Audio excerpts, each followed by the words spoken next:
Photographer का जो उसका बचपन का दोस्त है उसकी पत्नी से यूएस का अफेयर चल रहा है। ये जानकर उसे बहुत दुख होता है और तभी वहां पर फोटोग्राफर एया जाता है। वह करता है कि मुझे सब कुछ पता चल गया है कि तुम्हारा मेरी पत्नी के साथ अफेयर चल रहा है। यहाँ पर फोटोग्राफर एक्सेप्ट कर लेता है और कहता है कि तुम्हें क्या लगता है कि तुम्हारी पत्नी तुमसे प्यार करती है? प्यार के लिए उसने तुमसे शादी की। उसने सिर्फ तुम्हारी दौलत, तुम्हारे पैसे के लिए तुमसे शादी की। और अब वो चार्ल्स की तरफ गन तान देता है और कहता है कि हम दोनों ने जिंदगी में मेहनत की लेकिन किस्मत ने तुम्हारा साथ दिया और तुम अमीर बन गए। लेकिन अब ऐसा कुछ नहीं होगा। मैं तुम्हें मारकर तुम्हारी पत्नी से शादी कर लूंगा, जिसके बाद सब कुछ मेरा हो जाएगा।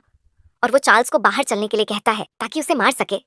चार्ल्स उसे अपनी बटू में फंसाकर उसे यूएस जगह ले जाता है जहां पर एक ट्रैप होता है जो चार्ल्स ने पहले देख लिया था। और अब फोटोग्राफर उसे ट्रैप के अंदर गिर जाता है जिससे उसका पैर जख्मी हो जाता है। अब अगर चार्ल्स यहाँ से चला गया तो वो इसी गड्ढे के अंदर मारा जाएगा, पर ईएचआर एलिस ऐसा नहीं करता और वो अंदर जाकर उसे बचाकर बाहर ले आता है। दरअसल वो उसके बचपन का दोस्त है, इसीलिए उसे मरता हुआ नहीं छोड़ सकता।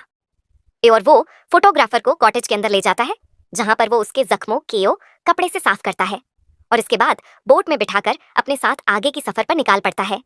रास्ते में फोटोग्राफर उससे माफी मांगता और कहता है कि मैं एक अच्छा दोस्त नहीं बन पाया। और चार्ल्स कहता है कि इस वक्त इस बार में मत सोचो। लंबा सफर तय करने के बाद ये किनारे पर रोकते हैं जहां पर फोटोग्राफर कहता है कि तुम्हारी बीबी की कोई गलती नहीं थी। चार्ल्स कहता है कि मैंने तुम दोनों को माफ कर दिया, तुम अब बस आराम करो। फोटोग्राफर फिर कहता है कि अब हमेशा के लिए आराम करने का वक्त आ गया है। इस बात पर चार्ल्स को गुस्सा आ जाता है।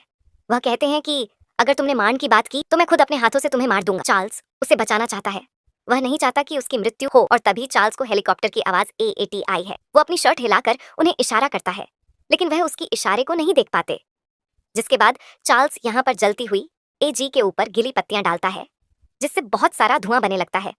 और रेस्क्यू टीम हेलीकॉप्टर वाले उसे देख लेते हाय ये बताने के लिए फोटोग्राफर के पास जाता है, पर टैब तक उसकी मृत्यु हो चुकी होती है और वो उसकी ऐसी मृत्यु से बहुत दुख होता है।